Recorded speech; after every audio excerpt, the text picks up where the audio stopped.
Hi and welcome to CBN4's Primetime News Package for this evening. I'm your presenter, Alian Christopher.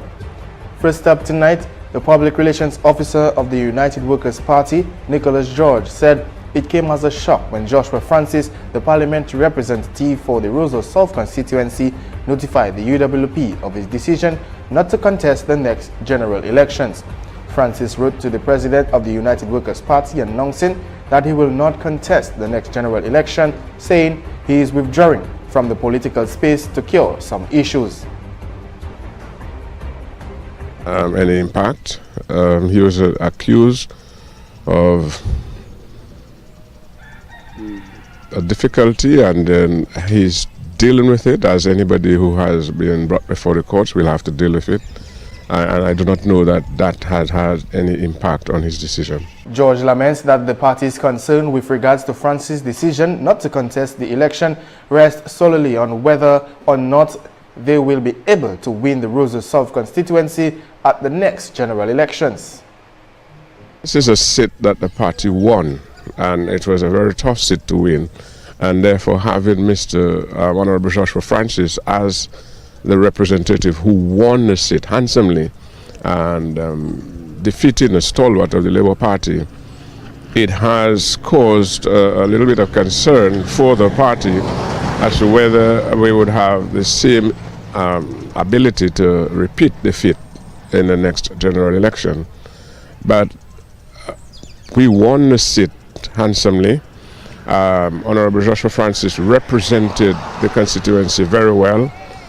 He was well supported also by the United Workers' Party, and it is our belief that we will have selected a suitable candidate that will get the support of all the constituents of the Unitong and the Roseau South constituency, and we will retain the seat in the next general election. George admits that the party hasn't selected a replacement candidate as yet. However, he emphasized that Francis has pledged his commitment to the Roseau South constituency to remain their parliamentarian until another representative has been selected. And Dale Laurent, builder and coordinator of the disaster response team in Layu, explained that there are various styles of roofs. He told CBN4 that the form chosen by the homeowner does not guarantee the strength of the roof. Laurent explained, with hopes of building back better and more resilient homes, what is important is how well the roof is constructed and tied to the actual structure.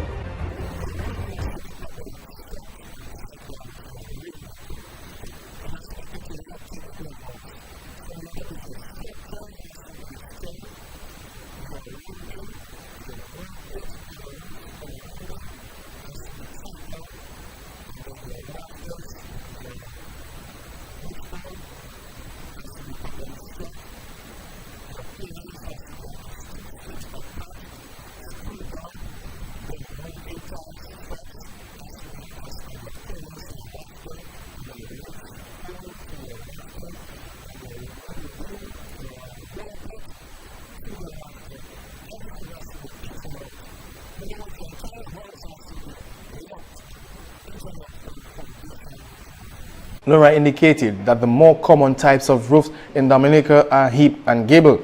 He revealed that in Dominica there are few homes built with a combination roof. Laura admits that combination roofs are more likely to withstand harsh conditions associated with the weather.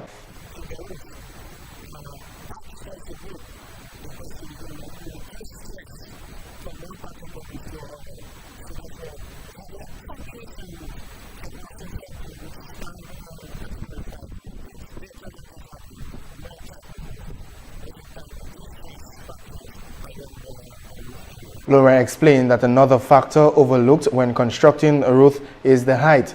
According to Laurent, the steeper the roof is constructed based on the size of your home, the lighter it is for the structure. He says it becomes more difficult for the roof to cave in.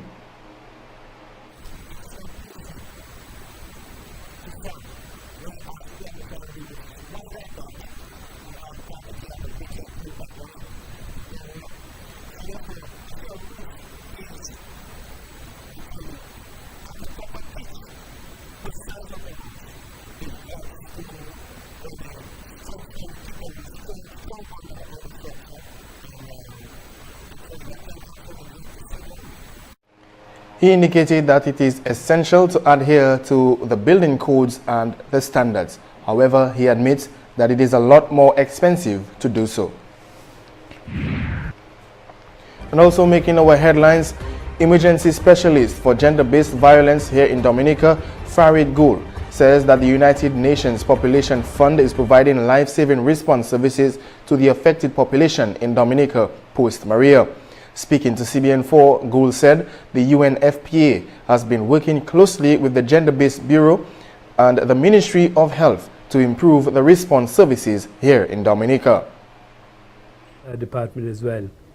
We're also very closely working with disaster committees, with youth groups and frontline workers to enhance their understanding, but also engaging them in a partnership that fosters leadership, ownership, and initiative in the area of GBV prevention and response services as well, so that they not only become a passionate advocate, for challenging gender-based violence, but active leaders as well, so that there is a level of sustainability to the work that we want, we want to work with them in that particular area. Because remember, preventing gender-based violence, mitigating and responding to it is a shared responsibility. It's everyone's work, which is why today's training, targeted youth to enhance their understanding in the area of gender-based violence, different types of gender-based violence, its negative consequences, and what is it that we can do together to prevent and respond gender-based violence, but also like some of the different response services, in the area of psychosocial support that the first responders and youth in certain cases can provide to the GBV survivors. So that is something that we want, so that after we leave, for example, in few months' time, there is active leadership of youth who takes this work forward, engage community members, and prevent and respond to gender-based violence. Gould said the UNFPA also considers the recovery needs of Dominica as well. So considers the recovery needs as well, which is why UNFPA is working very closely with other UN agencies too, besides the government departments and ministries, and our aim is that in the recovery efforts we work with these communities, government departments, and relevant UN agencies. He went on to say that the UNFPA does not have a fixed timeline for operations here in Dominica.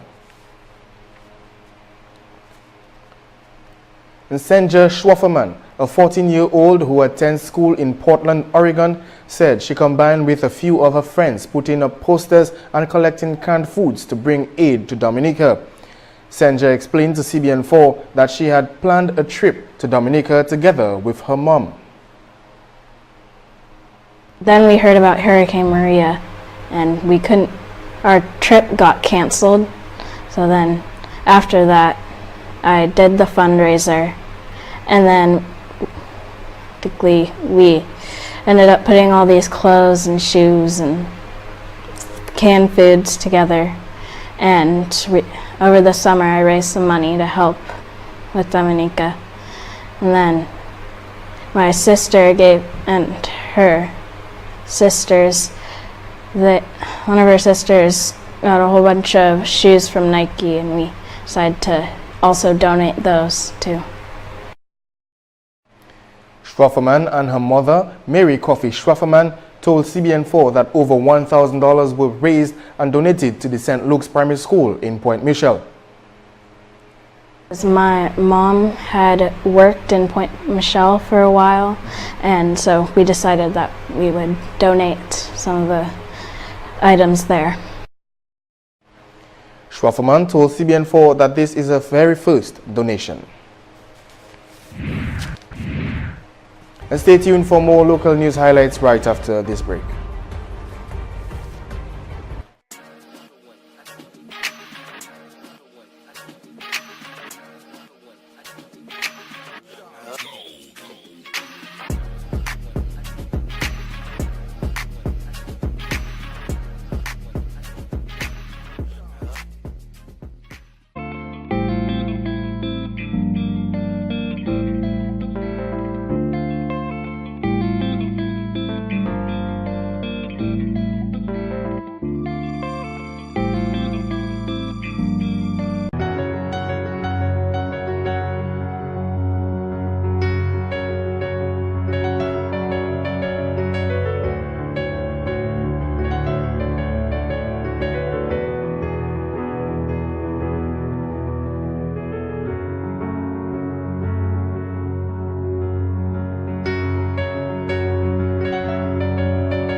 And welcome back to CBN4's Primetime News Package. The community of Collioure suffered severe flooding as a result of the river overflowing its banks. First in 2015, Tropical Storm Erica devastated Collioure, and recently Hurricane Maria on September 18th. Collioure is now considered a community that is vulnerable to flooding. Villagers have expressed their concerns about the Collioure River, which threatens to destroy lives and property. They are asking for the construction of a massive wall which they believe will provide some relief from the devastation caused by the river.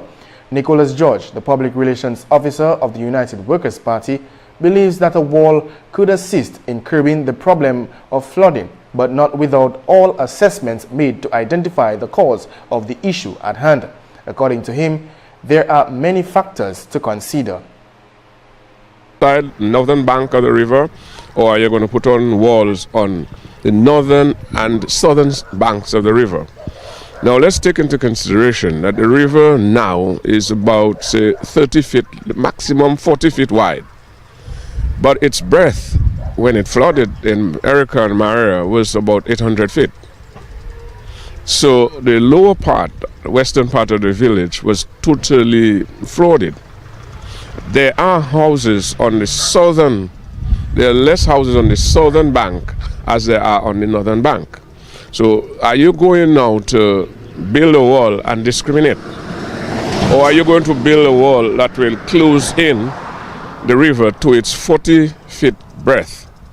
And what height are you going to go up with? And do we have a guarantee that when you build that wall on both sides of the river, because if you build it to protect the northern side, then you're asking the river to go south when it floods. Go south and it will be flooding houses that are on the southern bank.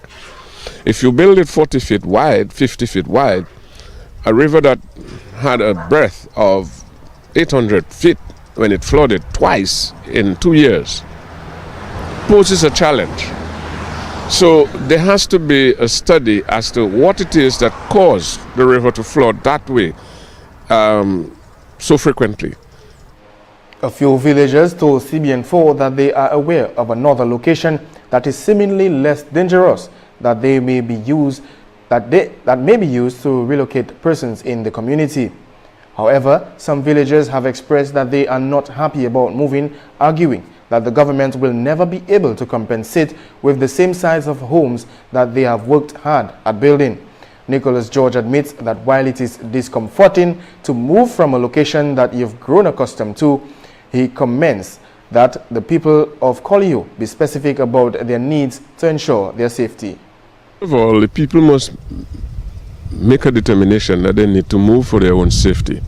And the second thing is that they shouldn't be depending on the government. They should be telling the government. You see, we're forgetting, that Our Lady Catherine Daniel was elected by the people to represent the people. Prime Minister Roosevelt Skerrit was elected by the people to represent the people. So it is not an estate he has to determine who gets what, when. It is the people who have to make that determination. So the people need to come together, decide as a group what it is they want and present it. And if that is reasonable and you're negotiating and you have proper advocacy, then you're saying to yourself, I'm not going to elect anybody who's not going to advocate on my behalf. So it is time that we start taking responsibility for our lives in our country, and in Collioure and Colby Street, Jubla Bioche, in Petit Sava and in Point Michel and Loubier. It's time that we as Dominicans stand up and understand that if the people that we elect will not do it, then let us do. Let us get engineers. They are our sons and daughters in our country that are not in government, have the capacity to draw a development plan for us in each of our villages. Let's get that. Let's cost it. And let's present it to the government. George went on to explain that the concerns of the people in communities such as Collioure and Kulibistri are similar. He admits that some persons are not able to sleep comfortably at nights when there is rainfall and the fear of the river overflowing its banks again. We need not sit down there and figure, you see, because here's the thing, as we speak now, the residents of Collioure and Kulibistri are under direct threat of flooding now as we speak. So if the weather changes tonight and we have 5 inches of rain, the villages will be reflooded. So then there's the trauma that the people went through in Erica, the trauma of Maria, and the trauma now in the belief that I can be flooded anytime whilst I'm asleep. George advises the government to dredge the river to provide some form of hope for the people of Collier. Parliamentary representative for the St. Joseph constituency, Kelvin Daru, have announced that residents of Bells will soon have roofing repairs done to their homes. Daru noted that over $100,000 was approved by the Prime Minister of Dominica for the re-roofing project. Yesterday, the Prime Minister approved in the first instance an amount of $150,000 that will go towards the re-roofing of houses, first 15 houses in the community of Bells. So the residents of Bells, we are on our way to you, and we will begin work immediately as soon as the funds have gone through the system. We'll begin work immediately to start an initial 15 houses in the Bells community. And also in the news tonight, the Caribbean Confederation of Credit Unions has signed grant agreements with the Dominica Cooperative Societies League Limited to the tune of EC $216,000 to assist its affiliates in the reconstruction process. From this initial disbursement, the National Cooperative Credit Union Limited will benefit from a grant of EC $186,000 to assist rehabilitation works for its Vacas, Paybush, La Plaine and Grand Fond branches, while the St. Mary's Cooperative Credit Union will be assisted with a grant of EC $30,000. The first disbursement, we're going to be assisting the 5 credit union branches, which also includes St. Mary's. St. Mary's, the roof was entirely blown off, and they suffered some damages in terms of the equipment. We were expecting another disbursement soon, and there's also some critical commitments from other international partners and credit union leagues and affiliates who are also going to gather significant support for our credit unions.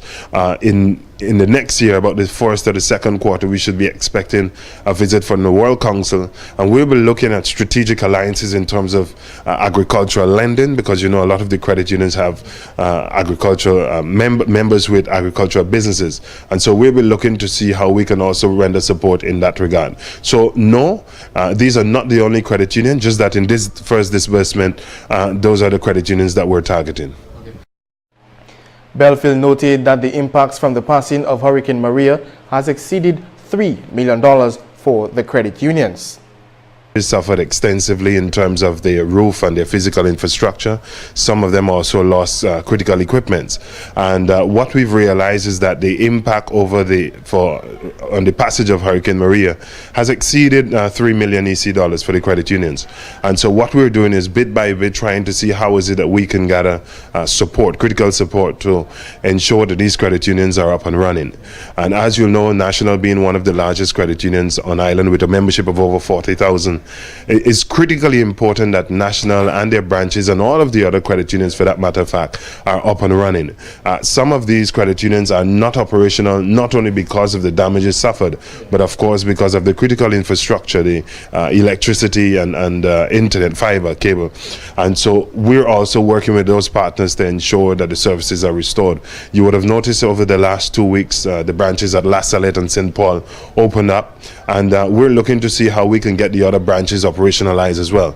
Also in the case of Marigot, we know Calibishi was devastated, and also you have some minimal effect to Woodridge, to Woodford Hill and Wesley. And so we're looking to see how is it that we can, under the aim of not only building back better but becoming more resilient credit unions, to partner with international organizations such as the CCCU and also the WOCU, which is the World Council of Credit Unions, to see how is it that we can get our credit unions back to the state of normalcy.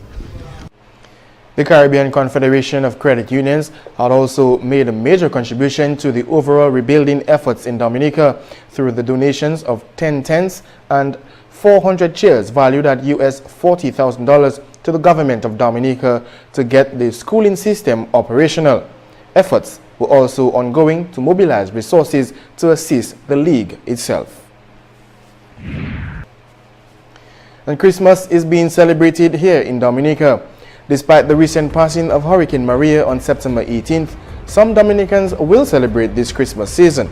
However, admittedly, people are not as excited about the Christmas season this year as other years.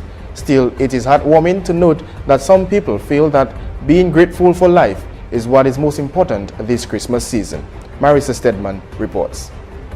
Family, today we're hitting the streets to find out just how persons are planning to celebrate this Christmas season. Of course, on September 18th, Hurricane Maria devastated the island. It has changed a lot of things, but we're still hoping that people are filled with Christmas cheer. I'm alive, life. Really happy to be alive to see what Maria left behind. I still standing. Do you think Maria has affected a lot of the Christmas celebrations this year? Plenty. In what way? Yeah, in all sorts of ways. Agriculture, and business, everything. But you still intend to celebrate? I still intend to celebrate. Well, thank you for speaking to CBN4. All right. So now, how do you intend to spend your Christmas? Well, the best that I have is life and strength. And so on, thanks God, whatever God give me to eat, drink, and be merry in my own way, that's a very good Christmas. Right? Do you think Maria has affected a lot of the Christmas celebration? Oh yes, Maria just do a lot of damage and things like that. And a number of places that was break up. All where I pass, I see places break up and so on. Maria do a lot of dangerous things in Dominica. Do you have anything special planned this year?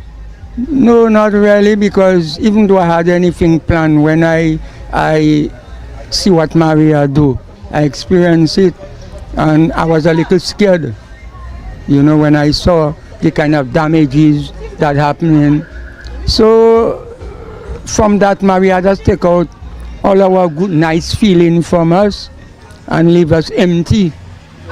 Well, just like anybody else, my roof and damages make, what I can do is just take it as one step at a time.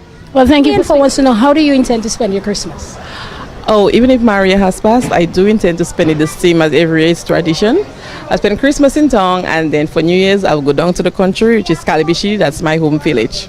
And I do want to ask, how do you think Hurricane Maria has affected a lot of the celebrations this Christmas season? Well, in terms of being affected by Maria for this Christmas, I more believe in spending power. But some positive to it, you can now embrace your family with true love, and not because sometimes you can give a tangible gift and not be happy that you're giving it. But when you share the tangible love, you embrace, I think, yeah, in that way, I think it's a positive thing. Well, thank you very much for speaking to CBN4, and enjoy your Christmas. Thank you. I do the same. An administrative assistant of the Dominica Infirmary, Kendra McBenjamin Jeffers, have announced that the Dominica Infirmary will have quite a packed calendar for the Christmas celebrations. Earlier this week, the residents, directors, board of members and staff of the Dominica Infirmary were treated with Christmas carols by candlelight, as well as a guest performance by the Caribbean cowboy, Julian Revere. Jeffers informed CBN4 of the upcoming events for the Dominica Infirmary. Tomorrow, Saturday, the 23rd of December, we're having the Cicero Singers. They're coming in to serenade the residents. They'll be here at 11 o'clock tomorrow morning. And on Christmas Day, the Rotaract Club, they're going to have breakfast with the residents, mingle with the residents, have fun. Some of the board of directors of the Dominica Infirmary, they will be there as well, and together with the staff. So indeed, we're not forgetting our residents.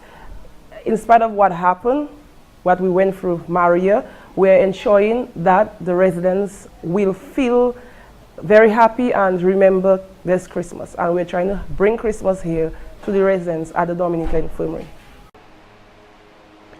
The management and staff of CBN4 would like to wish the residents of the Dominica Infirmary, along with all other homes for the elderly. Also, CBN4 wishes the Dominican population a Merry Christmas and a prosperous New Year.